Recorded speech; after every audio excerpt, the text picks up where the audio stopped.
Já na ponta da linha conosco, a psicóloga, a Raquel Fernandes Chimizo.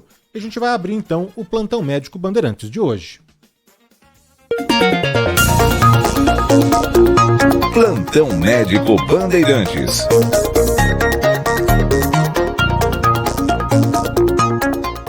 Muito bem, e abrindo então o Plantão Médico Bandeirantes de hoje, já recebendo na ponta da linha aqui conosco em áudio e vídeo, não só na ponta da linha, né, Gabriel? Em áudio e vídeo também, conexão via Skype, com a psicóloga Raquel Fernandes Chimizo. Doutora, falei certo a pronúncia do seu sobrenome? Muito bom dia, prazer, hein? Muito bom dia, o prazer é meu estar aqui falando com você, Danilo, e com todos os ouvintes da Rádio Bandeirantes. É doutora Raquel Fernandes Chimizo mesmo, então?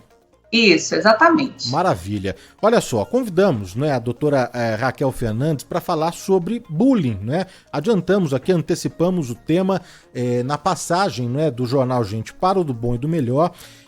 Temos o Dia Nacional do Combate ao Bullying, né, na semana que vem. E pegando, né, na esteira aí de um acontecimento muito trágico essa semana, não é? Muito triste, lamentável um episódio, né, que aconteceu, que foi a morte da professora Elizabeth, a Beth, de 71 anos, que ela foi esfaqueada por um aluno, não é?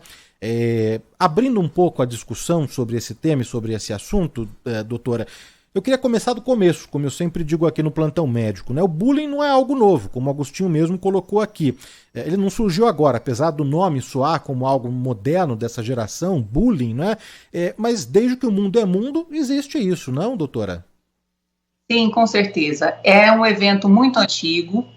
Na verdade, ele começou a ser nomeado de bullying, o nome é em inglês porque na época os eventos que estavam acontecendo eram nos Estados Unidos. Bullying significa valentão, aquele que impõe a sua força, né, sobre o outro para, de alguma forma, exercer poder. E já existia há muito tempo, mas naquela época, nos anos 80, começaram a acontecer grandes eventos que chocaram a população e a partir daí veio o termo, veio também a conscientização que isso existia e que isso trazia consequências muito ruins para a saúde física e mental das pessoas. Doutora, mas toda e qualquer briga ou discussão se enquadra e se encaixa como bullying? Não, né? Não. A principal diferença é a intencionalidade, se tem a intenção de machucar o outro e se acontece de maneira repetida. Veja bem, Danilo, a escola é o lugar onde as crianças e adolescentes mais ficam e mais convivem. Elas aprendem a se relacionar naquele espaço que é a escola. Por isso, o bullying acontece lá. Para se chamar de bullying, precisa atender a alguns critérios. Ser ofensivo, de alguma forma magoar, machucar, precisa acontecer no contexto escolar ou de alguma forma estar envolvendo o contexto escolar, precisa ser repetido e precisa ter esse cunho de fazer mal, despertar o sofrimento no outro. Senão, eu não posso chamar de bullying. Olha só, tem vários ouvintes que já estão participando aqui conosco, mandando mensagens, né, através do nosso chat no YouTube, também no nosso WhatsApp, mensagens em áudio. A gente vai repassar aqui em instante todas as dúvidas, as perguntas, os comentários, os relatos aqui dos nossos ouvintes para a Raquel Fernandes. Mas continuando aqui, doutor, existem vários tipos de bullying, né? O verbal, o material, o psicológico, o social, o físico e até o cyberbullying. Para que a gente possa ampliar aqui o nosso debate e se aprofundar nesse tema, fale um pouquinho sobre cada um deles, por gentileza, doutora. Joia, vamos lá. Muito legal esse ângulo da exposição sobre o tema. Então, antes até de falar disso, é importante a gente falar que tem 3 atores, vamos dizer assim, envolvidos nessa questão. Então, tem o agressor, tem a vítima e tem as pessoas que assistem, né, as pessoas que participam desse movimento. Tem bullying que acontece de uma maneira mais agressiva, de uma maneira mais direta, né, ou seja, o bater, o empurrar. Tem outros que acontecem de maneira indireta, que é quando você fala mal da pessoa, você cria uma fofoca naquele ambiente escolar, ou que vai para as redes sociais.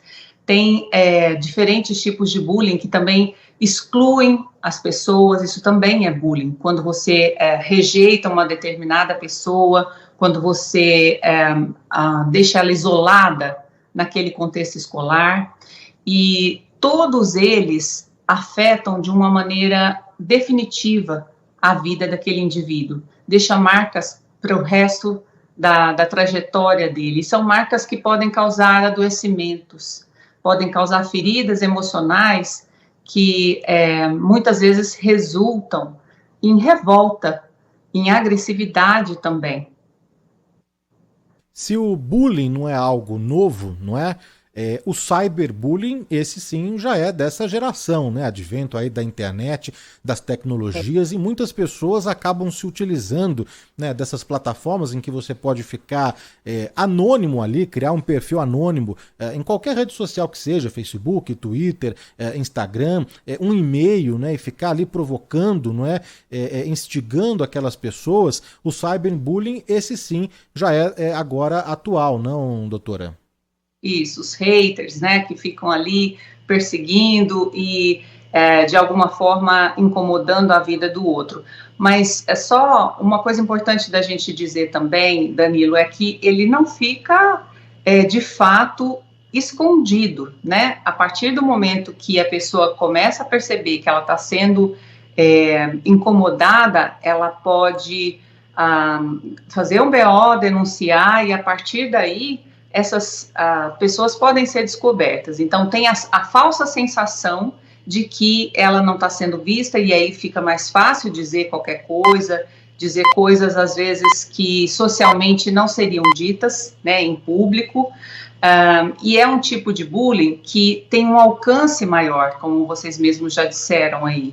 Por ter esse alcance e por ter esse registro, uma vez que cai na internet uma foto, uma montagem, uma fake news, uma fala que pode, de alguma forma, degradar a imagem do outro, aquilo não sai. Aquilo ali é muito difícil de tirar, né? Tudo isso faz tudo parecer muito mais grave.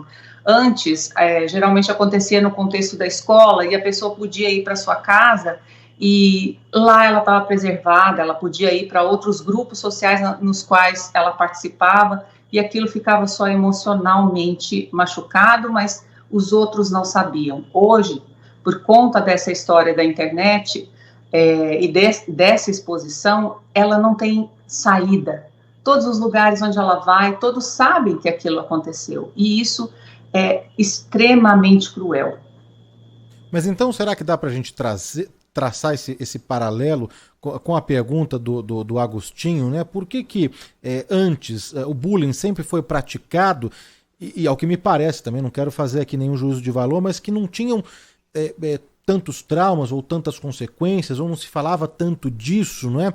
E parece que agora, parece não, né? É um fato, é constatado que a vida das pessoas mudam completamente, elas deixam de se socializar, elas deixam de frequentar a escola e outros espaços por conta do bullying, não é? Elas ficam reclusas ali em casa. Antes, então, era diferente, doutora? Era diferente, mas a gravidade ainda era muito significativa, Danilo, porque se você lembrar, eu falei agora há pouco que na década de 80, grandes eventos como esse dessa semana já aconteciam, né? Já começou a acontecer lá fora, né, nos Estados Unidos e em outros países, eventos onde a pessoa que cometeu aquele ato tinha histórico de sofrer bullying. Tem pesquisas nos Estados Unidos e na Europa que mostram que 75% das pessoas que praticam esse tipo de ato que aconteceu na escola sofreram bullying. Então, fica muito claro, fica muito evidente que o bullying tem também o poder de transformar, de alguma forma explodir, né, a agressividade que já existe dentro da pessoa. E o cyberbullying, o fato de tudo isso ficar sendo sabido para um maior número de pessoas, amplifica, aumenta esse efeito, mas ele já era muito grande, muito destrutivo, desde a época que ele passou a ter esse nome. Estamos conversando aqui na Rádio Bandeirantes, no Plantão Médico Bandeirantes de hoje, no Do Bom e do Melhor, com a psicóloga Raquel Fernandes Chimizo, e falando sobre o bullying, não é? Teremos aí na semana que vem o Dia Nacional do Combate ao Bullying. Já são várias as manifestações, as participações aqui dos nossos ouvintes, em áudio, em texto. A gente vai repassar aqui em instantes a participação. Vamos ouvir o que tem a dizer os nossos ouvintes. Mas, doutora, é o seguinte: como identificar aquela pessoa que sofre bullying, que é alvo de bullying, né? Tem ouvinte aqui, como eu disse, que tem filhos em idade escolar, mais novo ou mais velho, não importa, netos, sobrinhos. Como identificar uma vítima de bullying? É pelo comportamento, uma mudança drástica ali no perfil daquela pessoa? Como que a gente consegue identificar a vítima, hein? Boa pergunta. Você vai me possibilitar explicar algumas coisas que vão além da sua pergunta também. Acho que o primeiro sinal é a dificuldade de ir para a escola. Como o bullying acontece lá naquele universo da escola, quando a criança começa a falar que está com dor de barriga, dor de cabeça, inventar 1001 desculpas para ir para a escola, isso é sinal de que alguma coisa ali está incomodando aquela criança. Então, os pais precisam ficar atentos a essas questões. Outra a questão importante também é quando o seu filho começa a ficar mais fechado, mais recluso, quando ele começa a ficar com dificuldade de interagir com os demais, aquilo que dava prazer antes, as brincadeiras, né, o foco do interesse muda. Na infância, algumas vezes já aparece alguns adoecimentos, como a depressão, o aumento da ansiedade, que é despertado principalmente quando ele tem que ir para um ambiente social ou para a escola especificamente. Importante a gente saber que o bullying, tem pesquisas que mostram que começa ali principalmente por volta dos 10 anos. 10 anos de idade é a fase onde tem mais ocorrência desse evento. E ele se segue até a adolescência. 10 anos é quando a Organização Mundial da Saúde classifica que já começa a adolescência. Para a lei, o ECA, o Estatuto da Criança e Adolescente, é a partir dos 12. E na adolescência, o principal foco é a socialização. O principal grande desafio que o adolescente tem é ser aceito no grupo, ser sociável, ser aquela pessoa que tem um papel importante no grupo. E aí é bem nesse momento onde aqueles jovens que têm características principalmente de falarem menos, serem mais introspectivos, são afetados pelo evento bullying, são mais assediados, digamos assim. E isso causa uma grande dificuldade, porque ele começa a achar que ele não está dando conta de atender a essa principal necessidade que ele tem, que é de ser aceito pelo grupo, de ser visto como alguém legal, alguém que tem um papel importante naquela comunidade. Mas além da família, claro, né, que conhece mais esse indivíduo, não é? Eu acho que é importante ter um treinamento e um preparo também dos professores, né? Se a gente está falando que o bullying ocorre principalmente em ambientes ali escolares, os professores precisam estar treinados e ter esse olhar para também ajudar a vítima e o combate ao bullying, não, doutora? Com certeza. Esse é um aspecto muito importante, ele aborda uma necessidade. Nós, no Brasil, a lei anti-bullying, veja bem, é de 2015.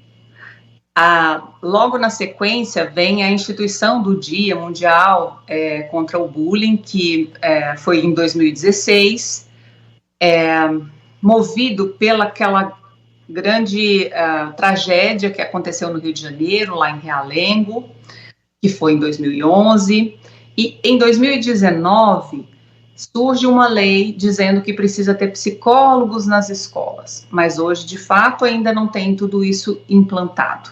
A lei existe, mas não existe um programa que direcione as escolas, os trabalhos dentro dessa escola com o bullying.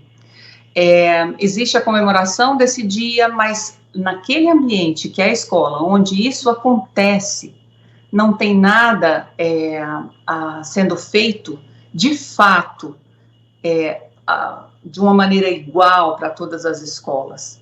Isso significa que cada escola vai desenvolver o seu projeto, vai trabalhar com essas questões de emoções, as questões de como expressar essas emoções, a regulação emocional de uma forma.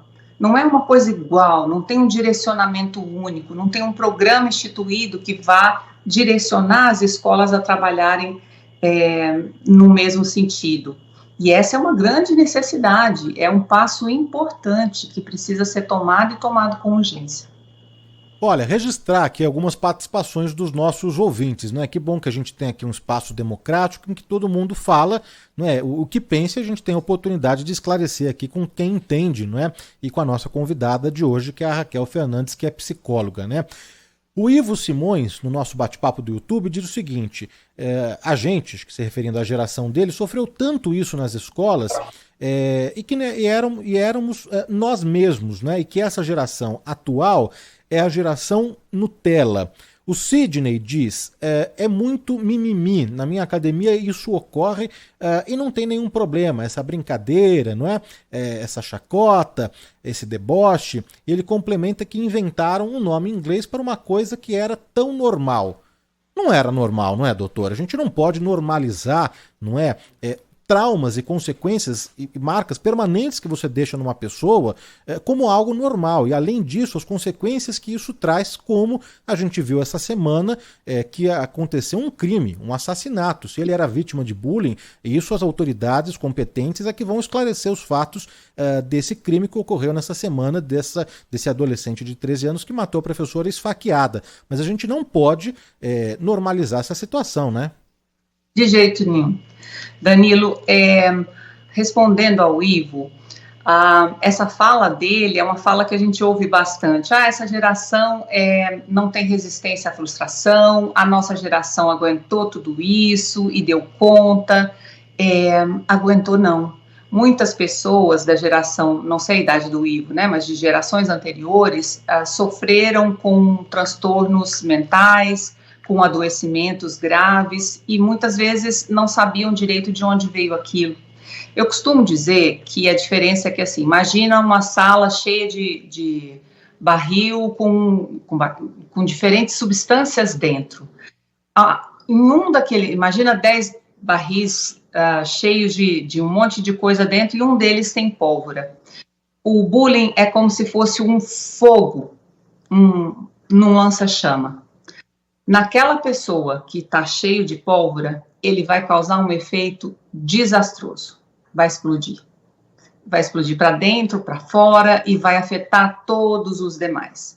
Para outras pessoas, aquele fogo vai passar, mas ele não vai, de fato, causar nenhum grande acidente, algum grande evento, mas vai, de alguma forma, também queimar, também vai machucar.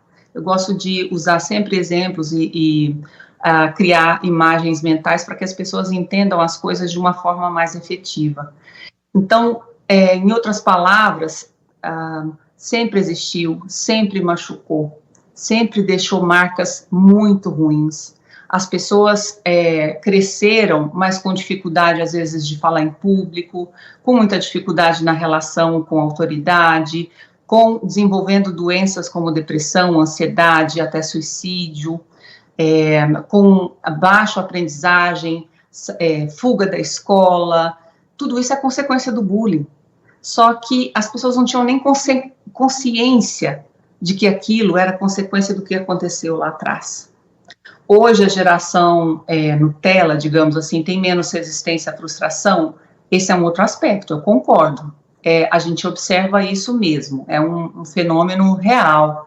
mas isso não tem relação direta com o fato de que o bullying antes incomodava menos. Ele sempre incomodou, ele sempre criou situações muito perigosas para a nossa sociedade, por isso que ele precisa ser tratado de frente, e a gente precisa achar cada vez mais instrumentos, mais estratégias para que isso pare. E uma dessas estratégias é começar a entender que isso é grave.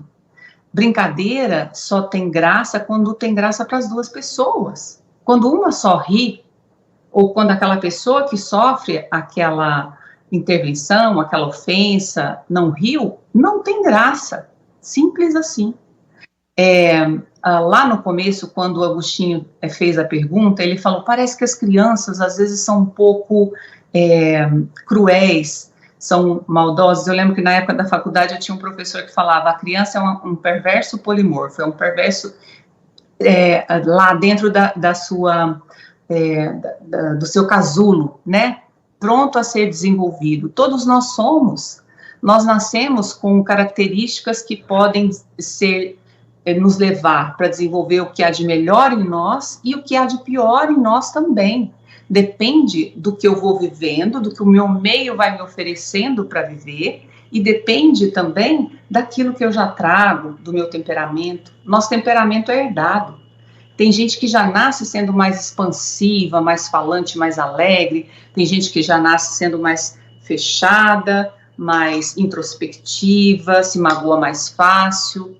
E junto com o ambiente, com o que está por fora, que às vezes pode ser um ambiente hostil, agressivo, que machuca, né? Por exemplo, um pai muito agressivo, ou a distância da família dessa criança ou desse jovem, isso pode se transformar em algo que valorize muito mais esse lado perverso. É da natureza da criança ter menos crivo, ter menos julgamento. Nosso cérebro, ele se desenvolve com o passar do tempo, e a capacidade de conter os nossos impulsos só vai estar completamente desenvolvida quando a gente completa 18. Olha isso, quanto tempo de vida até a gente ter a capacidade de fato de saber julgar e saber que, assim, algumas coisas vão fazer muito mal para o outro. E nesse meio tempo, principalmente nessa fase onde a criança que está saindo da infância, indo para a adolescência, precisa ser reconhecida no grupo, muitos vão usar dessa sensação de tentar se sentir mais poderoso, de exercer poder sobre o outro, machucando, para se destacar. E tudo isso precisa ser trabalhado com as pessoas, com a sociedade de uma maneira geral, entendendo que não dá para ressaltar esse tipo de comportamento.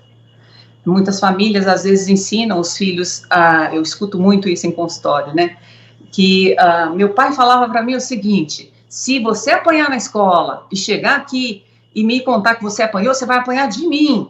Na escola você tem que bater, né, se baterem, você não bate, mas se baterem em você, você bate.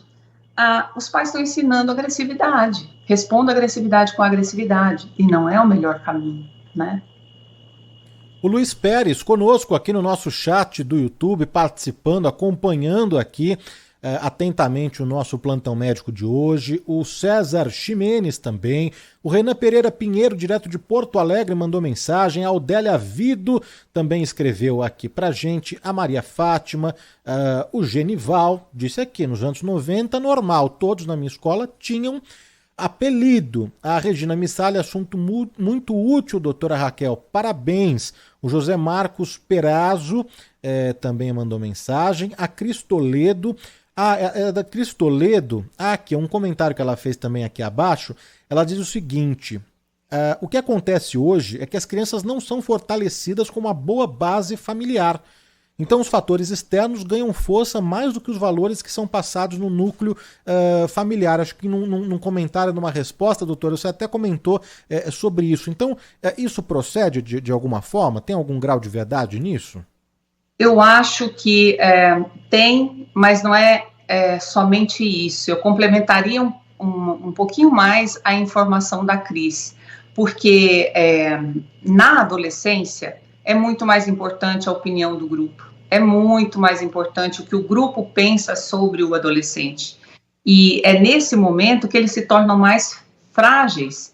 Tem um autor que eu gosto bastante que fala que na adolescência, ele compara o adolescente com, em diferentes fases da adolescência, né, com alguns animais. Então ele fala que no início é como se, nessa fase dos 12, 13, né, é como se ele fosse um camarão sem casca. O camarão, ele perde a casca para poder criar uma nova casca, né, uma nova couraça, digamos assim, e nesse tempo, qualquer grão de areia que cai ali pode marcar para a vida toda.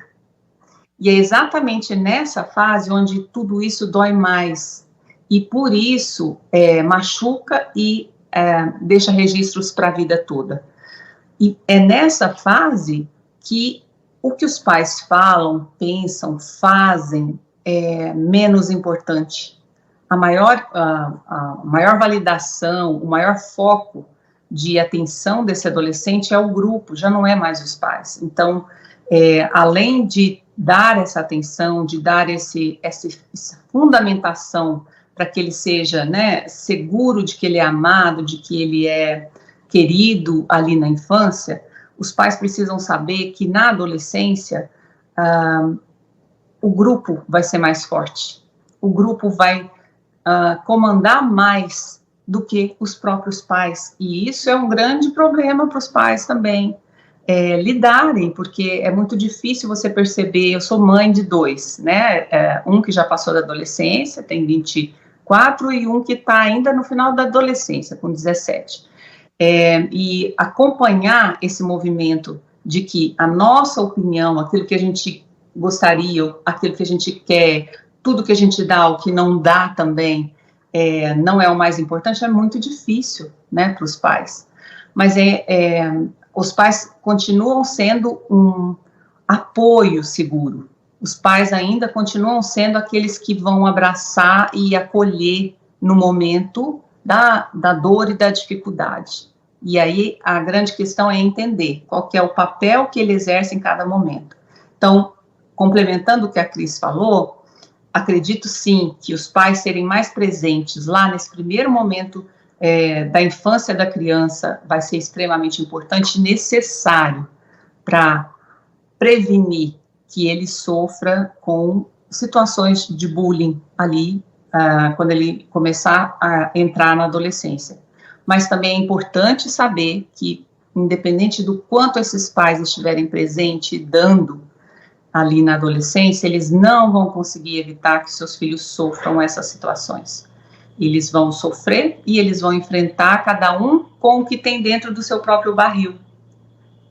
Então, o barril precisa ser preenchido ali, nessa infância, muito bem preenchido. Muito afeto, muita relação de parceria, muito respeito, muita escuta para que ele desenvolva, principalmente, a argumentação.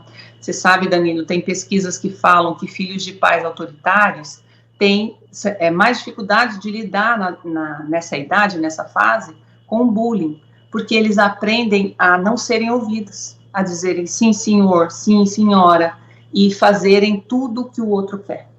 Olha a importância de, na infância, na primeira infância, a gente escutar nossos filhos e ouvir a opinião deles, ajudá-los a entender que eles podem se colocar e devem se colocar, e que eles serão respeitados, né?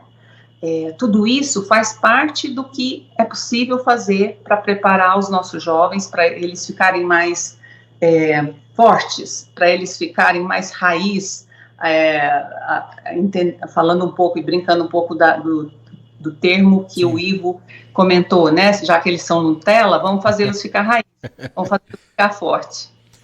Estamos conversando aqui na Rádio Bandeirantes com a psicóloga Raquel Fernandes Chimizo e hoje falando sobre um bullying, um tema importantíssimo, né, que a gente precisa falar sobre, encontrar caminhos, né, de combater o bullying. A gente vai abrir aqui para os nossos ouvintes, tem muitas mensagens para a doutora Raquel. Quero dar um abraço aqui para Rosana Saad, que está aqui na nossa audiência.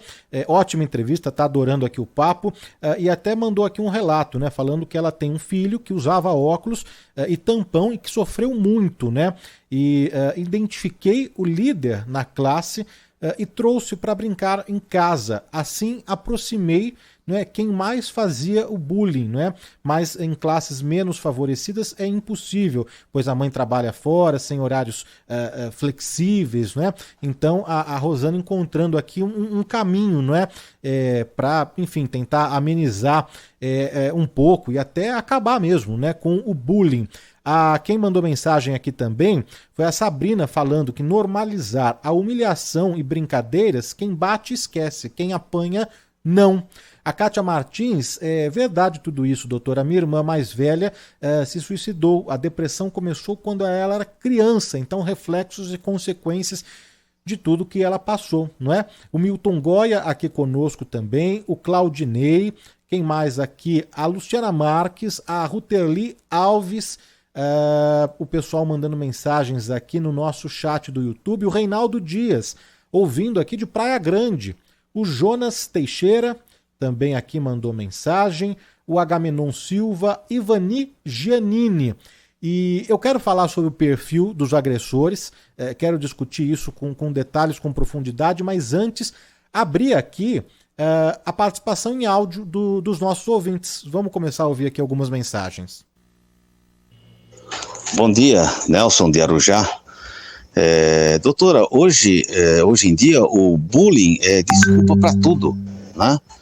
Então, qualquer maldade, qualquer coisa que aconteça é porque sofreu bullying. Até que ponto a gente também deve acreditar nessa conversa de bullying, que agora está encobrindo tudo, qualquer ação, qualquer ato, qualquer coisa.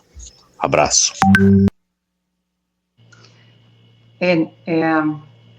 Posso responder ao Nelson já, direto? Por gentileza. Então tá bom. Nelson, eu acredito que assim, o bullying ele só de alguma forma explica, mas ele não justifica. Porque muitas pessoas que sofrem bullying não vão ser essas pessoas que vão cometer atos como esse da segunda-feira, né, do adolescente que entrou na escola. Ele é só um alerta. Dar nome às coisas é importante, porque aquilo que está encoberto, aquilo nos amedronta. Então, tudo que a gente dá nome, a gente traz à luz, a gente esclarece. A gente esclarece e aí, a partir do momento que a gente esclarece, olha, tem um evento que acontece e que faz mal para as pessoas, isso se chama bullying. Isso ajuda a evitar que ele se mantenha acontecendo e, de uma certa forma, a gente tenta trabalhar para que outras situações iguais às de segunda não aconteçam. Mas, de forma nenhuma, o bullying, ele vai justificar o ato. Porque, como eu dei um exemplo agora há pouco, não é só o bullying, é um conjunto de fatores que levam a pessoa a fazer o que fez. E um desses fatores é o que ela já traz lá dentro, o sofrimento que já está instaurado, né? Mesmo com 13 anos, provavelmente, esse rapaz já tem uma característica de personalidade que leva ele a agir dessa forma, a responder dessa forma. Outros já estão tão adoecidos que, ao sofrerem bullying, podem agir dessa forma. Então, saber que esse tipo de ação se chama bullying, que isso faz mal, que isso caindo em determinadas pessoas pode ser destrutivo para a sociedade, isso ajuda a evitar que esse fator, pelo menos, aconteça. Mas não vai, de fato, justificar, porque não é só isso que desencadeou ou foi responsável por aquele ato em si. Provavelmente esse jovem tem uma relação familiar já complicada, é bem provável que ele já tenha características de personalidade que a gente chama que é distorcido, né, para cometer esse tipo de ação. Então, é uma série de coisas que vai fazer com que ele haja dessa forma, que ele faça isso, e que vai ser considerada também. Não é só o fato dele ter sofrido bullying. A gente segue aqui atendendo os nossos ouvintes. Olha o que tem de mensagens, de dúvidas, de perguntas, relatos aqui para Raquel Fernandes. A gente vai repassar mais uma aqui, vamos ouvir. Bom dia, Rádio Bandeirantes, bom dia, Danilo, bom dia a doutora, né, que está participando aí de vocês da entrevista. Meu nome é Solon, falo aqui de Aracaju, Sergipe. Tenho 44 anos. No meu tempo de escola, cara, era uma época boa, porque a gente apelidava uns aos outros de todo tipo de apelido que você possa imaginar. O que você puder imaginar, a gente apelidava uns aos outros na escola. E não acontecia absolutamente nada. Não tinha nada, problema nenhum. No outro dia estava tudo amigo, continuava da mesma forma. Agora, o tal do politicamente correto é que está destruindo o mundo. Rogério, de Santa Bárbara do Oeste. Bom dia, Danilo, ouvintes, e bom dia especial à doutora Raquel. Doutora, mas e quando vítima de bullying também pratica bullying? Porque no caso aí desse menino, ele também discriminava o coleguinha pelo coleguinha ser negro. Aí o problema se avoluma, né? O cara é vítima de bullying, mas também pratica bullying. E aí, é uma coisa doida, né? Como é que a gente pode ver panoramicamente o bullying de uma forma ampla, porque é uma coisa muito complicada, né, doutora? A gente tem que lidar com isso, com esse caso, tratando disso em várias facetas, né? De várias formas e facetas. E como é que a gente começa? É ouvindo a criança, é ouvindo os nossos filhos, é sempre estarmos vigilantes, é olhando o celular, olhando o computador. Qual é o início para lidar com esse emaranhado de coisas? Obrigado, viu? Até mais. Doutora, só pegando com gancho, né, nesse pedido de ajuda aqui do nosso ouvinte, trazendo de novo aqui o depoimento, o relato da Rosana Saad, que encontrou ali alguma forma alternativa de minimizar ou de resolver o problema, não é? Quais são as dicas, né? O que a gente pode fazer para combater aí o bullying, hein? Uhum. É bem interessante a forma com que ela encontrou, né? Acho bem inteligente, né? Traz para perto, traz aquela pessoa para que ela se aproxime, que ela desenvolva algum vínculo afetivo, né? Com o filho dela e com ela, e para que ela acompanhe de perto também a relação deles e possa intervir e possa ajudar a melhorar. Acho que, como é um evento que envolve várias partes e várias né, setores, digamos assim, envolve a família, envolve a escola, envolve a sociedade como um todo, então tem muitas coisas que precisam ser feitas no sentido de melhorar. Mas no que diz respeito aos próprios pais, eu acredito que principalmente trabalhar bastante nessa primeira infância, o quanto essa criança é amada, o quanto essa criança é desejada, o quanto essa criança também é respeitada. Escutar o seu filho, desenvolver a capacidade dele de argumentar, de se colocar, de se defender com a fala. A partir de 1 ano e meio, 2 anos, a criança já aprende a falar. E nessa idade, ela já não precisa mais dar birra, ela não precisa mais bater. Com 2 anos é uma idade que a criança ainda bate bastante para conseguir as coisas que ela quer. Mas ali 3, 4 anos, 5 anos, 6, 7, 8, cada vez ela vai adquirindo mais habilidades de fala, de argumentação. Observar se seu filho está conseguindo dar conta de se colocar e de falar. E para observar isso, além de olhar, precisa ouvi-lo, precisa incentivá-lo a negociar. Outra questão muito importante também que a família pode fazer é trazer para dentro do seu círculo de amizades, amigos, coleguinhas e outras famílias, né, com esses filhos, que combinem com o jeito daquela criança, para que ela se sinta inclusa, para que ela se sinta, de alguma forma, ouvida. ainda na infância, acho também que é muito importante que ele entenda as consequências daquele ato, porque ali, quando a criança começa a bater com 2 anos, ela bate porque ela quer defender o espaço dela, o território, o brinquedo que ela tem. Ali é uma fase muito importante, porque os pais têm a oportunidade de mostrar, não só, não, olha, tá errado, não pode bater, mas a consequência do bater, a consequência do falar coisas que magoam os outros. O que aquilo causa no outro? Os japoneses têm uma forma de educar na qual eles falam, olha, quando você bate no seu amigo, ele fica magoado, ele sofre, ele fica ferido. E isso eu acho bastante interessante, porque é a falta de empatia que leva também a cometer esse tipo de atitude, né? Quanto menos eu me coloco no lugar do outro, mais eu machuco o outro, porque tudo bem, né? E crescendo um pouco mais, eu acho que é muito importante também que os filhos aprendam que esses relacionamentos que eles vão desenvolvendo no decorrer do tempo, eles afetam a família como um todo. Os amigos que eles escolhem, as atitudes que eles tomam, tudo isso vai afetar a família, vai afetar as outras pessoas, porque a família geralmente, na maior parte das vezes, né, tem pessoas que as crianças gostam, são pessoas que eles já aprenderam a amar.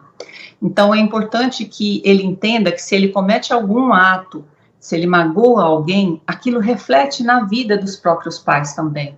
Porque como os pais se sentem, né? Se os pais se sentem magoados, se sentem errando, e que isso magoa esses pais, tudo isso também ajuda essas crianças e esses adolescentes a entenderem o reflexo, a consequência daquele ato e daquela prática. Para além disso, é muito importante que os pais também, de alguma forma, na adolescência, tentem trazer outros pais com adolescentes para dentro do seu convívio, pessoas que são mais confiáveis, porque na adolescência é uma fase onde os pais têm muito pouco controle sobre seus filhos. Eles vão para o mundo, né? E eles vão mostrar a que vieram e fazer suas próprias escolhas. De alguma forma, tentar proporcionar que eles convivam com pessoas em grupos da confiança desses pais, pode ser algo que traga resultados muito positivos, porque é uma tentativa, pelo essa trajetória de sucesso do programa O Pulo do Gato, não é? Lembrar que durante 47 anos o Pulo do Gato foi comandado ininterruptamente por José Paulo de Andrade, que faleceu, que nos deixou em julho de 2020.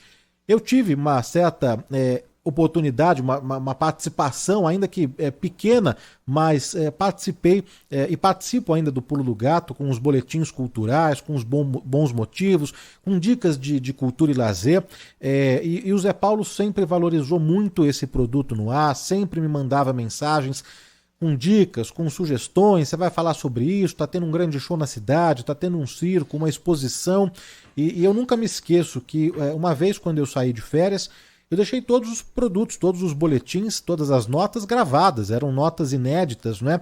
E tava no ar, tava rolando, e o Zé Paulo me manda mensagem, né? Ah, você não pode gravar sobre isso amanhã? Eu falei, Zé, eu tô em férias, mas eu já deixei tudo gravado. E aí o Zé me mandou uma mensagem muito carinhosa, né, falando que isso que era profissionalismo, e ficou muito surpreso, né, de saber que eu tinha deixado, durante o período que eu ia ficar em férias, todo o conteúdo gravado e inédito. Então eu guardo, né, essa participação no Pulo do Gato, ainda que uma participação pequena, né, perto da história que tem o programa, né, mas guardo isso com muito carinho, né? Então, certamente, uma edição amanhã histórica, comemorando 50 anos no ar, e o Pedro Campos e a Silvânia Alves estarão juntos aí, pertinho do ouvinte, para celebrar junto, porque afinal de contas estamos aqui pelos nossos ouvintes, pelos nossos ouvintes é que a gente faz, né, os programas aqui na rádio acontecerem, e a gente tem uma chamada aqui especial para convidar o ouvinte a participar conosco desse aniversário de 50 anos do Pulo do Gato. Domingo, agora, dia 2 de abril, a Bandeirantes vai dar seus pulos. É aniversário de 50 anos do Pulo do Gato, bem no domingo. E vai ter programa comemorativo das 6 às 8 da manhã. Paulo de Andrade, bom dia, ouvintes que acompanham o Pulo do Gato. 6 horas e 50 minutos, o Pulo do Gato. E resultou num programa maravilhoso, ouvido em todo o Brasil. A utilidade pública levada realmente ali ao pé da letra. Vamos celebrar ouvindo passagens históricas, depoimentos de quem já fez e de quem faz o jornal. Ouvintes puleiros que reconhecem esse som aqui. Não podem perder. 50 anos do Pulo do Gato. Domingo, edição especial às 6 da manhã, aqui na Bandeirantes. Tá aí o contato. Plantão Médico Bandeirantes.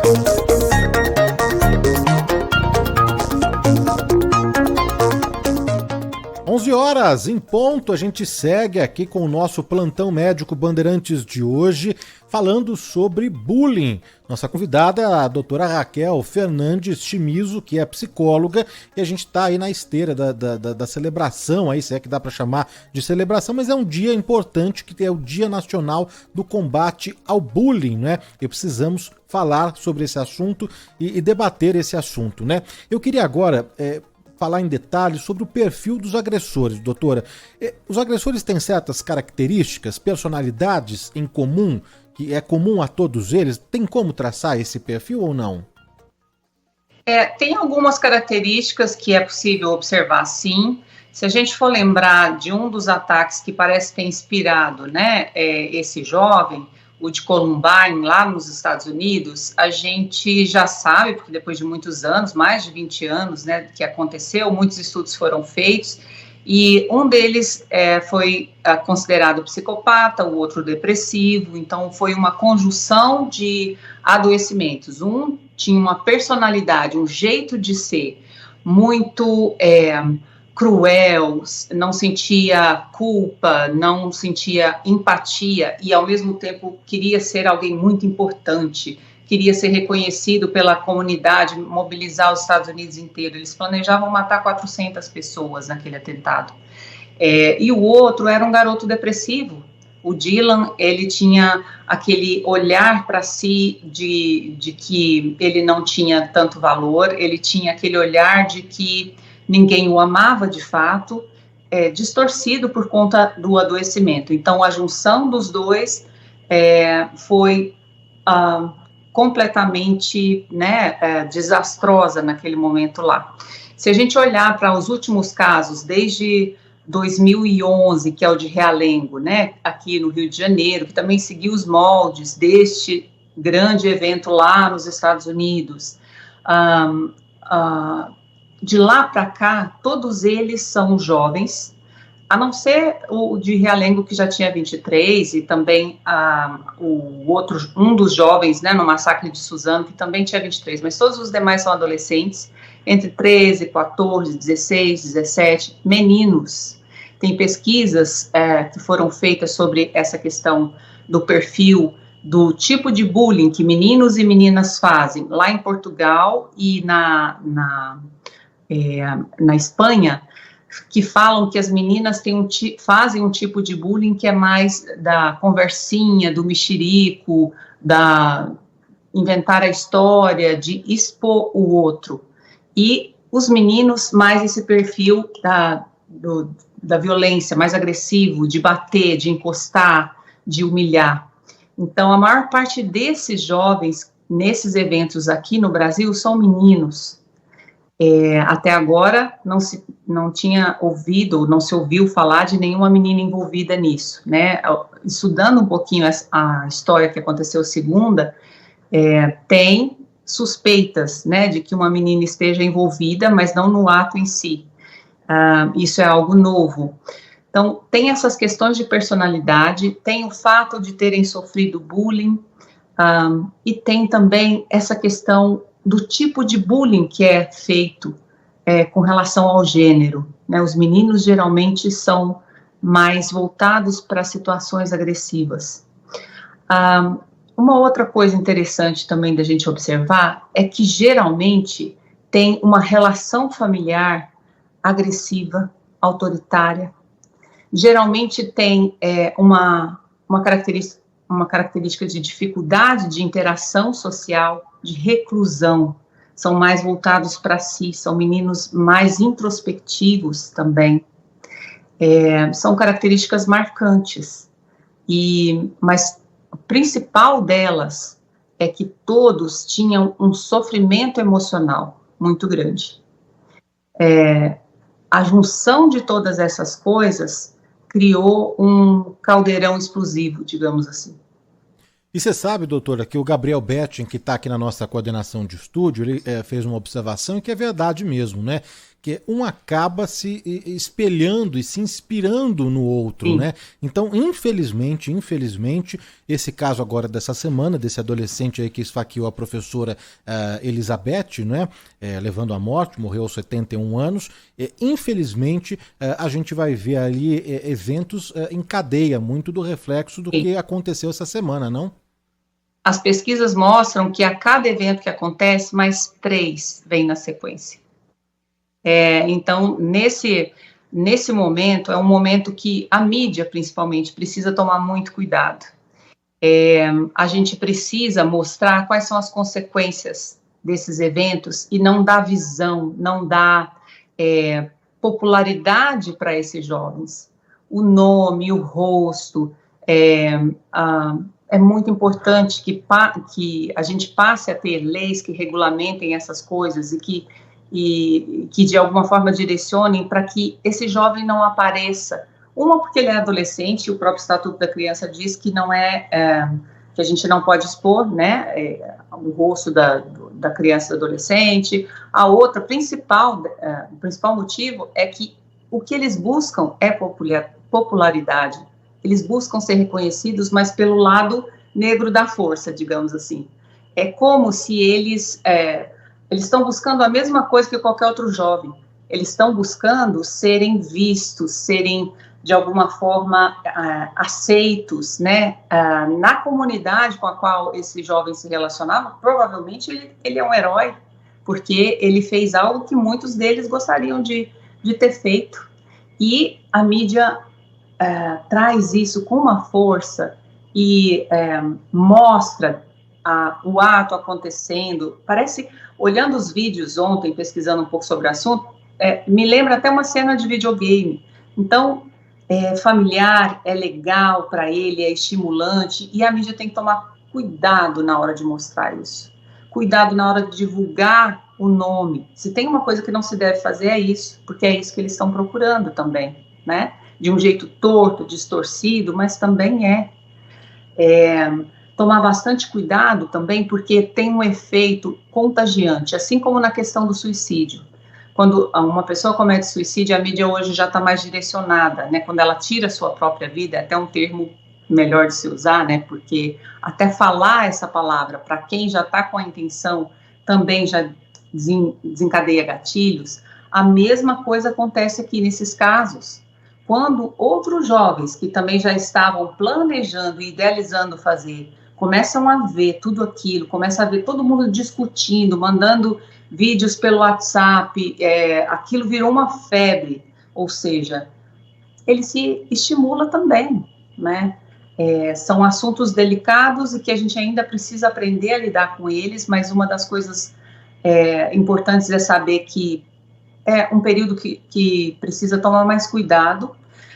Uma coisa muito importante também, Danilo, é a gente nunca menosprezar uma fala de que a escola está sendo ameaçada. Mesmo que se acredite que aquilo é pouco provável, não menospreze. Investigue, preserve os alunos, né? Os demais alunos, porque pode ser e pode não ser. E nas 3 semanas que se sucedem a um evento como esse, a atenção tem que ser maior ainda. Se já existe alguma ameaça, a atenção tem que ser maior ainda com aquela ameaça, com aquele jovem, nessas 3 semanas que se sucedem, né? Esse cuidado foi um aprendizado que veio através de pesquisas de outros países que já sofreram muitos outros eventos como esse. Então, a gente tem muito a aprender com quem lá fora já aprendeu com esses grandes eventos e com a forma com que eles aprenderam a lidar com esses eventos também. Os programas que eles desenvolveram a nível governamental, né, para ser implantado nas escolas, programas que preparam os professores, programas que trabalham essa educação emocional, a regulação emocional dos alunos, e a coisa de trazer os pais para dentro dessa escola e dessa discussão também. Tem um programa que está acontecendo no Canadá, que é um dos modelos, né, é um programa que está tendo sucesso, em que os pais participam dessa discussão, os pais participam do diagnóstico daqueles jovens ali. Cada pai vai falar sobre o seu filho e características que ele percebe que são de risco ou não. E os pais também acabam sendo, de uma certa forma, mais assistidos em como lidar com isso ali. Muitas vezes a escola não tem braços para dar conta de tudo isso, né? Não dá ajudar esse pai a lidar com esse filho lá dentro da casa. Tantos pais não têm tanta ideia sobre seus filhos, quanto a escola não tem braços para dar conta sozinho, então precisa se juntar, se alinhar, né? E eu acredito que isso só acontece se tiver programa, na verdade, não projeto pontual, programas, ideias que possam fazer parte do jeito de funcionar da escola, do currículo escolar, né? E que tragam essa família para discutir isso. Isso é uma matéria que precisa ser implementada. Lidar com as próprias emoções, expressar as próprias emoções, agir como cidadão responsável, ter responsabilidade emocional para com o outro, isso faz parte da formação de um sujeito. E responsabilidade dessas duas instâncias, família e escola, os dois juntos, né? Então, por isso que precisa estar envolvido os dois. Não pode ser cada um fazendo isolado, né, isso ali na sua casa. Muitas vezes a ideia que algumas famílias têm sobre o que é e como lidar com essas emoções não é socialmente aceito. E aí é o papel da escola mostrar o que é civilidade, o que a sociedade aceita, né? Aquele exemplo que eu dei de pais que falam, se apanhou na rua, se chegar em casa, apanha de mim, isso não é um exemplo aceitável socialmente. Porque se ele for adulto e ele fizer isso, ele corre o risco de morrer. Hoje a gente vive uma cultura de incentivo a radicalizações. Talvez, respondendo a perguntas que já foram feitas aqui, o que mudou de fato foi a forma como que a gente tem visto a nossa sociedade, coisas que até então a gente trabalhou tanto tempo para dizer que não era aceitável, que era errado, de uns tempos para cá, passaram a ser permitido. O culto à radicalização, muitas comunidades, né, na internet que trabalham a cabeça desses jovens, tudo isso faz com que a agressividade, a exposição dessa agressividade seja possível. As armas, a facilidade de acesso às armas de fogo, né, porque no caso ele usou uma arma branca, em vários outros eventos também, aqui no Brasil, em outras escolas também tinham armas brancas que se tem em casa, né, mas armas de fogo também. Tudo isso, de uma certa forma, incita e colabora para que essa agressividade aumente, que a possibilidade da expressão dessa agressividade, dessa maneira completamente distorcida e antissocial, aconteça. Para quem ligou o rádio agora, estamos conversando com a Raquel Fernandes Chimizo, que é psicóloga, e o tema do nosso Plantão Médico Bandeirantes de hoje é bullying. Na semana que vem temos o Dia Nacional do Combate ao Bullying, que é no dia 7 de abril. Estamos, desde o começo do programa, destrinchando, detalhando e ajudando também, ao nosso ouvinte a entender um pouco mais, sobre esse tema. Na primeira parte do programa a gente já falou sobre o conceito, sobre se é uma coisa dessa dessa geração ou não. Agora, na segunda parte, a gente está traçando um perfil do agressor, não é? Tem muitas mensagens e muitas dúvidas aqui dos nossos ouvintes, eu quero colocar na sequência, mas, doutor, ainda falando sobre o agressor, no primeiro bloco, de uma forma superficial, a gente falou sobre a influência, não é, desse agressor, se é de família, se é da educação, dos pais, do ambiente em que ele vive, se ele é influenciado ou até mesmo por filmes, séries e videogames. Quanto a gente já não discutiu isso sobre a influência dos videogames, que tem ali jogos violentos, e se pode levar uma pessoa ou não a praticar bullying ou até mesmo algum crime, não é? Fale um pouquinho das influências e daí também já respondendo sobre a questão dos videogames, dos jogos violentos, dessa exposição nesse sentido também. Uhum. Na verdade, o que se sabe, né, parece até agora sobre o jovem, é que ele tinha ali uma questão, um relacionamento agressivo em casa com o pai. Ainda se sabe muito pouco sobre tudo isso, mas é possível entender que ele tinha influência, ele tinha modelos, né, tinha como se fosse ídolos aí, esses outros jovens que também cometeram atos tão terríveis quanto esse da última segunda-feira. Então, esses de Columbine, né, esses 2 jovens lá nos Estados Unidos, e também esses 2 jovens que cometeram outro massacre, o de Suzano, lá na escola Raul Brasil. Então, de alguma forma, ele mencionava o nome dessas pessoas.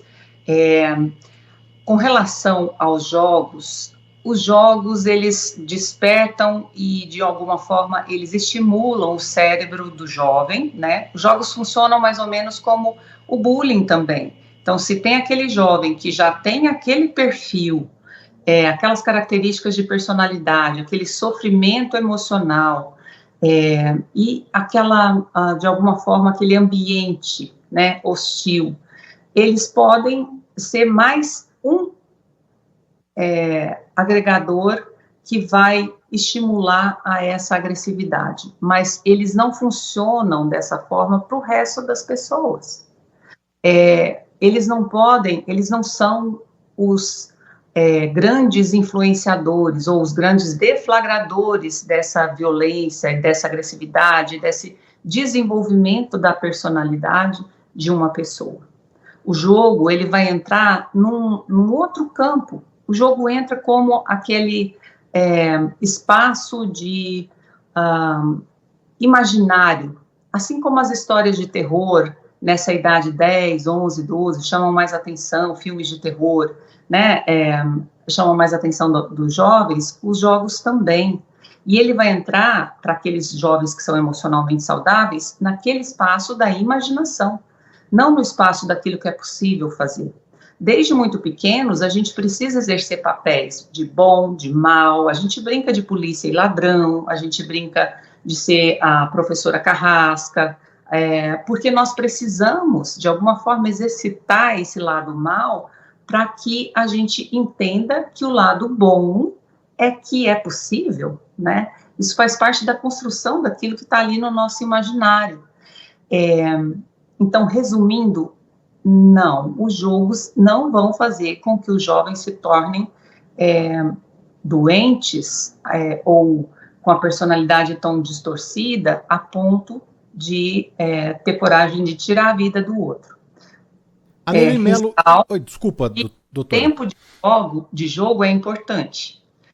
Segundo a Organização Mundial da Saúde, segundo outros órgãos que trabalham que estudam, né, se debruçam sobre esse tema, um adolescente a partir dos 13 anos pode jogar até 8 horas, não só jogo, tecnologias no geral, celular, TV, iPad, computador, e dentro dessas tecnologias, né, os jogos, até 8 horas. Mais do que isso, a gente já considera que é vício, que é complicado, que não é interessante.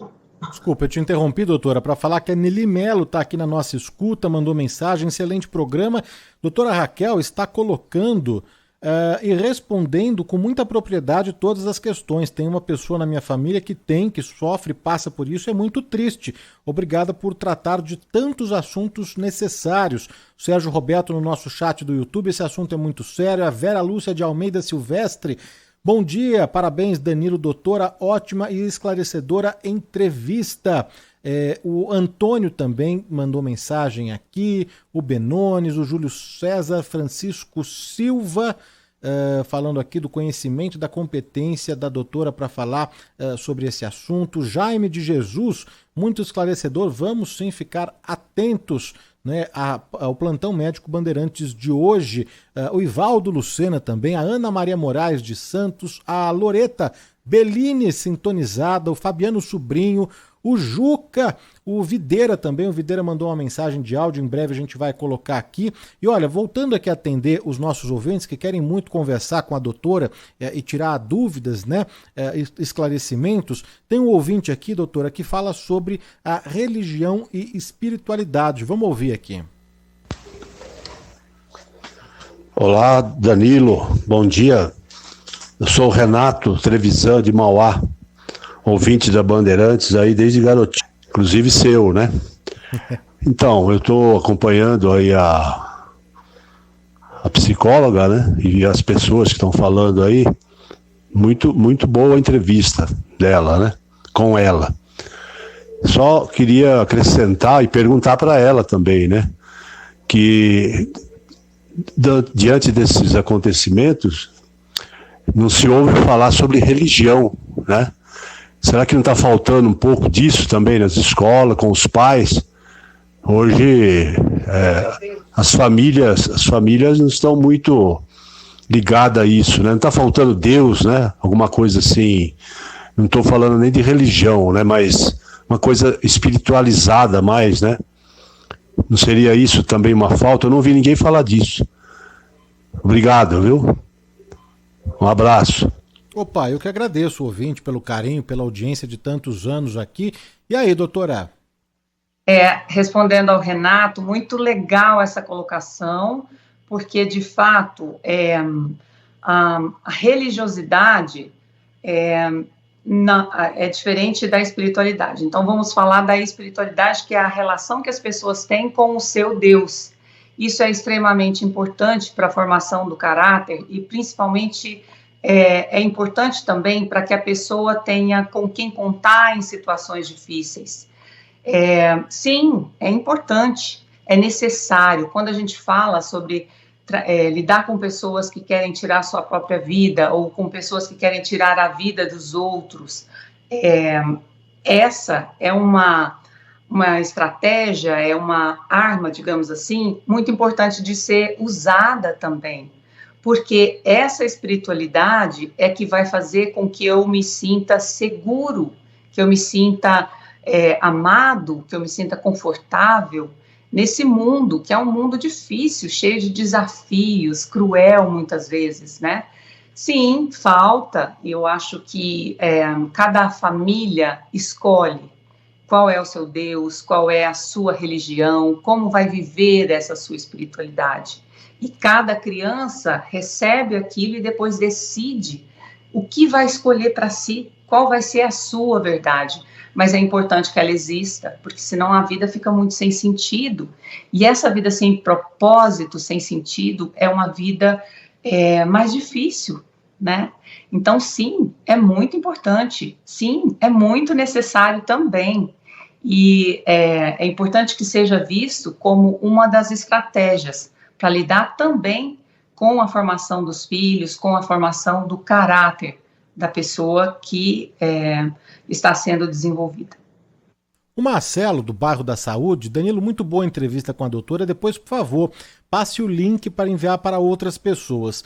Avisar o Marcelo e a todos os nossos ouvintes que estamos ao vivo aqui com a doutora Raquel Fernandes, temos uma live, né, no YouTube, mas terminada a entrevista, fica disponível, né, on demand no YouTube, então você pode ouvir a hora que você quiser, do começo, do meio, do fim, e compartilhar com todo mundo também. Fica disponível no YouTube e também nos agregadores de podcast, né? Então você pode ali acompanhar no Spotify, no Deezer, no TuneIn, no Apple Podcast. É só procurar nos agregadores como Do Bom e do Melhor. E daí, ao final, ao término aqui do bate-papo, já estará lá disponível a entrevista na íntegra, não é? Para você compartilhar com quem você quiser. Então tá explicado aí, viu, Marcelo? Passado aqui os caminhos para você acompanhar a entrevista e compartilhar com o pessoal.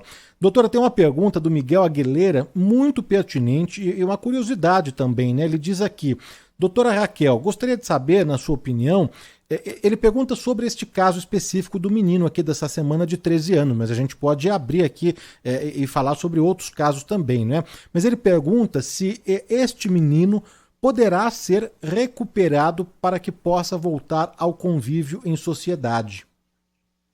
Pergunta de difícil resposta, viu, Miguel? Porque até então a gente não sabe o que, de fato, ele não tem um diagnóstico ainda, né? Agora ele vai para a Fundação Casa, lá ele vai ter uma equipe técnica, né, de psicólogos, assistentes sociais, pedagogos, uma série de profissionais olhando para ele. No mínimo ele vai ficar lá 3 anos e durante esse tempo todo ele vai ser observado, as atitudes dele, o comportamento, e a partir daí vai se identificar se ele tem um transtorno de personalidade ou se ele tem um adoecimento, que são coisas diferentes.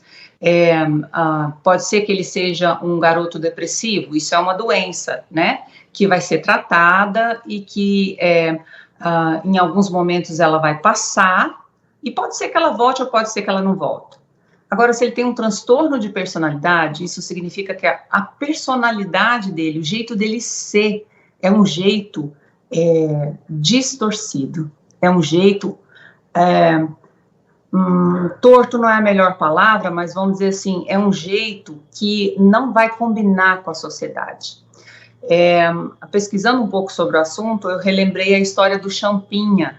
Champinha foi um adolescente que cometeu um crime hediondo, na época um ato infracional, porque os termos precisam mudar, né,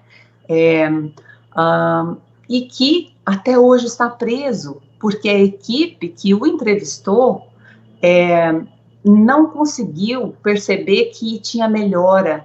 Ele era extremamente perverso. Eu me lembro que teve uma rebelião na Imigrantes, onde ele era um dos cabeças da rebelião, que ele cortou a cabeça de uma outra pessoa. Então, ele tinha atos cruéis e, mesmo preso, ele continuou tendo esses atos cruéis. Nesse caso, a equipe que vai acompanhar vai entender que ele não tem condições. Já esse jovem, a gente ainda não sabe. Se ele for parecido, se ele tiver esse perfil de ter um transtorno de personalidade, por enquanto que a gente já consegue entender que ele tem transtorno de conduta, porque, né, o que ele fez é uma coisa que socialmente não é aceito, mas se ele é psicopata, nós ainda não sabemos. Se ele for, é bem provável que ele vá ter que ficar recluso, porque isso não muda, isso é uma característica para a vida toda. Ele pode aprender a lidar com a sua psicopatia e pode se tornar menos ofensivo à sociedade, mas ele vai ser sempre um risco. Sempre vai ser alguém que vai, de alguma forma, representar alguma ameaça. Eu, como uma profissional da área da saúde, que estuda desenvolvimento humano, preciso e sempre prefiro acreditar muito na capacidade de desenvolvimento, de melhora das pessoas, né?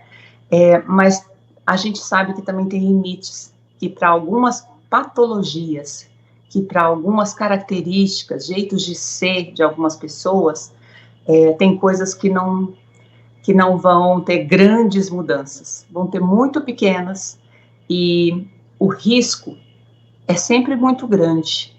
Pode parecer fatalístico, meio né, forte isso que eu estou dizendo, mas é a experiência de alguém que tem 23 anos trabalhando, também já trabalhei com jovens em liberdade assistida, jovens que cometeram ato infracional, com criança e adolescente, em abrigo, então já vi muita coisa, já li bastante sobre, e a minha percepção é essa. Primeiro a gente tem que saber o que ele tem, e dependendo do que ele tem, as chances de melhora são muito pequenas. A gente estava falando, doutora, sobre as características, né, do agressor e o perfil e as influências todas que essa pessoa pode ter, não é? Mas antes do ato em si, né, de praticar o ato, seja um bullying ou seja um crime como esse que a gente viu essa semana, é possível já os pais ou mesmo os educadores tirarem ali daquela pessoa algumas características que coloquem ele dentro, né, de uma caixa, né, que acabem rotulando ele como, né, um possível agressor. Existe isso antes, né, do ato. Depois agora que o ato foi praticado, a gente começa a ter um monte de questionamentos, né? Então ele sofria bullying, ele fazia bullying, ele sofreu algum preconceito, a gente começa a questionar um monte de coisa. Mas antes do ato praticado, é possível já os pais terem ali uma percepção sobre o filho, sobre a filha e do que ele pode fazer alguma coisa? É possível traçar isso ou não? É muito difícil fazer isso, Danilo. Na verdade, na literatura, principalmente em textos mais antigos, né, a gente percebe algumas características ali que é como se fosse um crescente, né? O transtorno de conduta ali na infância, desde pequeno, um comportamento fazer mal para animais, não conseguir se colocar no lugar do outro, tudo isso vai indicando. E atos, comportamentos, né, comportamentos que chamam a atenção nesse sentido, né, bate muito, agride com muita força outra pessoa, ou então rouba, ou furta, né, no caso, ou então comportamentos antissociais, no geral. Tudo isso já são indícios e fica fácil de se observar, mas tem outras características que são muito sutis e que podem ser facilmente confundidas ou escondidas também. É muito complicado a gente fechar e dizer assim, olha, se o seu filho alguma vez fez mal para um animal, é provável que ele vai se tornar um psicopata. Ele vai ser um cara que vai entrar na escola metralhando ou furando todo mundo, né? Muito complicado a gente falar dessa forma, porque não é assim. Na prática, hoje em dia, o que a gente sabe é que muitos deles não deixam sinais. A mãe do Dylan, que é o jovem envolvido lá no ataque em Columbine, nos Estados Unidos, ela escreve um livro e ela dizia que pais realmente conhecem seus filhos. Quando os nossos filhos se tornam adolescentes, eles se transformam. Eles viram pessoas diferentes daquelas que a gente sempre conheceu na infância. Às vezes a gente vai gostar daquela pessoa, às vezes nem tanto, mas eles se transformam em quem eles vieram para ser. Eles são uma planta que vai se desenvolver e que vai dar um fruto que eu não sei ao certo qual vai ser, né? E nessa fase é muito difícil você de fato perceber. Agora, uma coisa que é muito importante é que, assim, quando tem alguma denúncia, quando tem postagens falando sobre, a gente não pode ignorar. A gente tem que considerar, de fato, como se aquilo pudesse acontecer. Não dá para eu me basear assim, eu acho que ele não tem capacidade de fazer isso. Imagina, jamais ele faria. Se você viu, se você ouviu algo, leve a sério. Porque pode ser que sim, pode ser que não. Mas e se for? Né? Se for, o estrago vai ser muito grande na vida de outras pessoas. Então, a gente precisa ficar atento àquilo que surge de fato. Agora, esses sinais no comportamento, eles são muito dúbios, né? Porque não dá para eu afirmar nada, não dá para eu concluir nada, a não ser a partir daquilo que já acontece. Então, primeiro vai precisar acontecer a situação para depois eu olhar para ela e falar, uau, realmente, ele tem capacidade de fazer isso. Ele tem capacidade de agredir o outro, né? É angustiante, mas é o que a gente sabe, né? É a verdade. Não dá para prevenir, de fato, que isso possa estar acontecendo. Não dá para os pais terem noção de fato do que está acontecendo, a não ser que ele diga, que ele mostre, que ele poste, né? Os pais podem estar mais perto, a escola de alguma forma também, mas eu imagino que nessa idade é algo muito difícil de realmente saber. Os pais podem estar mais atentos ao celular, ao computador, se acessa a Deep Web, tudo isso. Mas, geralmente, eles planejam muito bem, eles escondem muito bem, até isso aparecer. Se a gente for olhar para todos os outros casos, as histórias dos outros casos, né, são casos muito planejados e muito escondidos. A mãe parece que, pelo que eu pesquisei, a mãe de alguma forma viu alguma postagem e não acreditou. Então, eu acho que o que a gente pode fazer é acreditar. Olha, é evidente que é um assunto muito complexo, né, e que demanda muito tempo, né, para a gente continuar aqui detalhando todas as características mesmo a respeito do bullying, né. A gente vai seguir com mais algumas dúvidas dos nossos ouvintes que já mandaram aqui por áudio. Só agradecer aqui a Lenise Vilaça, que mandou mensagem, que está acompanhando a entrevista por áudio e vídeo, acompanhando no nosso YouTube, youtube.com/Rádio Bandeirantes Oficial. A Jorge Camargo também está aqui conosco. Quem mais mandou mensagem? A Elis Freitas, de Guarulhos. Danilo, mais uma vez, só agradecer por essa entrevista esclarecedora. Como sempre, seu programa está maravilhoso. O pessoal já achou aqui os caminhos para acompanhar em podcast, então nos agregadores de podcast, o que você quiser, o Spotify, o Deezer, o TuneIn, o Apple Podcast, só digitar do bom e do melhor. Então, terminando aqui a entrevista, já vai estar ali disponível também no podcast e além do nosso canal do YouTube, claro. Olha, tem mais mensagens aqui de áudio, vou colocar aqui para a doutora, vamos lá, vamos ouvir. Oi, Danilo, bom dia, tudo bem? André de Jundiaí. Aproveitando a doutora, Danilo, hoje eu tenho 67 anos. Mas eu lembro quando eu era criança e estava na escola, eu era gordinho. E o pessoal chamava eu de gordinho. E eu não ligava, não dava bola, eu brincava. Então o apelido não pegava. Na época era apelido, né? Hoje é bullying. E se as pessoas de hoje, por exemplo, tivessem a mesma atitude, se chamar ou de gordinho, ou de baixinho, ou de magrelo, e eles não ligassem, entrassem na brincadeira, você não acha que também isso acabaria assim imediatamente? E só complementando mais uma aqui de áudio, doutora, só para a gente falar sobre o mesmo tema. Bom dia, doutora. Bom dia, Danilo. Bom dia, Band. Fábio de Fernando Estourinho, Minas Gerais. Doutora, eu queria saber qual que é a diferença entre brincadeira e bullying. Ou seja, até quando deixa de ser brincadeira e passa a ser bullying? Porque hoje, às vezes, uma brincadeira de um dia ela já é um bullying. E antigamente não era assim, né? A gente brincava, igual o ouvinte anterior falou, a gente brincava e estava tudo bem. Hoje, talvez não se pode fazer mais uma simples brincadeira que ela passa a ser bullying. Então, eu queria que a senhora explicasse pra gente aí. Ótimo sábado a todos. Valeu, obrigado aos ouvintes que estão participando aqui conosco, não é? Então, doutora. Ótimas perguntas e se complementam, né? Na verdade, a grande diferença é a intencionalidade, eu quero machucar o outro, e a repetição. Precisa ser algo repetido com aquela mesma pessoa. É quando uma pessoa é o foco, eles estão contando de algumas situações. O primeiro, né, o senhor de 67 anos, ele falou que ele era chamado de gordo, de gordinho. Mas ele não contou se isso era uma constante, né? Algumas pessoas vão ouvir essas ofensas e aquela ofensa não vai refletir nela, não vai reverberar.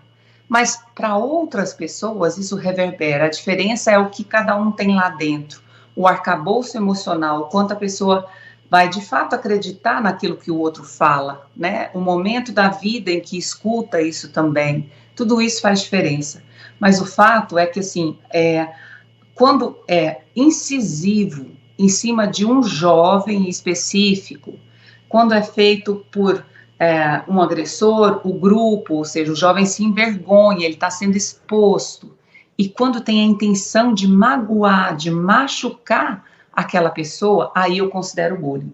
Chamar alguém lá de vez em quando, ou seu estranho, ou seu feio, ou seu magrelo, não é bullying, entende?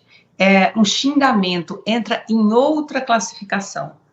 Agora, uma outra questão também bem importante, para além do que é o bullying e do que não é o bullying, é como a gente lida com isso, né? O senhor que tem 67 anos, eu não guardei o nome, desculpa, mas ele falou assim, será que se a gente desse pouca importância, ou se a gente fizesse de conta que não escuta, vai resolver? Infelizmente não. Para essas pessoas que a gente enquadra dentro do que é bullying, isso não resolve, porque ele está sendo constantemente exposto, machucado, ofendido, ele está sendo constantemente humilhado. Isso deixa marcas para a vida toda, que lá na frente podem virar adoecimentos. As principais causas são depressão, ansiedade, deixar a escola, deixar de estudar, e isso vai refletir depois na vida que ele vai ter no futuro, né? Dificuldade de aprendizagem, tudo isso nós já falamos no início da entrevista, mas eu estou reforçando porque pode ser que tenha alguns ouvintes que chegaram só agora. Então, são suicídio e também situações como essa, do aumento da agressividade e homicídio, a capacidade de tirar a vida do outro, né? Então, é algo sério. Tem uma diferença, sim. A diferença principal está na frequência, na quantidade ou no tipo de intencionalidade da pessoa que está exercendo o bullying, e ele vai precisar ser tratado, vai precisar de cuidados e de orientações e de programas para evitar, porque o resultado, as consequências desse tipo de atitude são graves, ok? Olha só, a gente queria agradecer demais aqui a participação da doutora Raquel Fernandes Chimizo, que é psicóloga e hoje foi detalhando, não é, tudo sobre o bullying. Na semana que vem a gente tem o Dia Nacional do Combate ao Bullying, um tema super importante que a gente precisa sim falar. Não é mimimi, não é geração Nutella, não é um tema, né, atual, né, mas que precisa ser combatido, precisa ser falado, precisa ser discutido, principalmente, não é, nas escolas também, porque é ali que a gente forma, não é, toda uma geração. Então os pais, os professores precisam ficar atentos sobre esse assunto, e hoje acho que a gente conseguiu trazer aqui através da Raquel Fernandes um panorama completo, não é, sobre o conceito, sobre as consequências na vítima, sobre também o perfil do agressor, a responsabilidade, o papel dos pais e dos educadores. E quem quiser acompanhar a doutora Raquel nas redes sociais, porque por lá tem lives, tem vídeos todo dia que a doutora coloca, Raquel F. Chimizo. Raquel F. Chimizo. Chimizo é com SH. Chimizo. E tem um canal também no YouTube que a doutora abastece sempre com conteúdos, né? A doutora que é psicóloga clínica, e então sempre abastece aí tanto o Instagram quanto o canal no YouTube, né? Queria agradecer também aqui a todos os nossos ouvintes que participaram, mandando perguntas, as dúvidas, trazendo aqui o relato, e é legal também ouvir, mesmo quem não concorde ou quem acha que é mimimi, que diminua a importância desse tema, é legal também, não é, doutora, a gente trazer esse outro lado, até porque a gente tenha espaço para ouvir todo mundo aqui, não é? Com certeza, é preciso que a gente diferencie, conscientize, né, e que as pessoas entendam de fato o que é, para elas entenderem a gravidade e o tamanho das consequências. Eu que agradeço bastante a participação, agradeço ao convite de vocês, a participação de todos os ouvintes. Foi um prazer estar aqui conversando sobre esse tema nessa manhã, que é um tema que precisa ser bastante explorado, estudado e ainda desenvolvido, né? Porque no Brasil a gente ainda tem muitos passos a serem dados no sentido de evitar que o bullying cause tanto estrago, tanto adoecimento e tanta infelicidade na vida das pessoas. Doutora, muito obrigado, viu, pela participação, pela atenção aqui com a Rádio Bandeirantes. Um bom fim de semana, a gente volta a se falar em breve.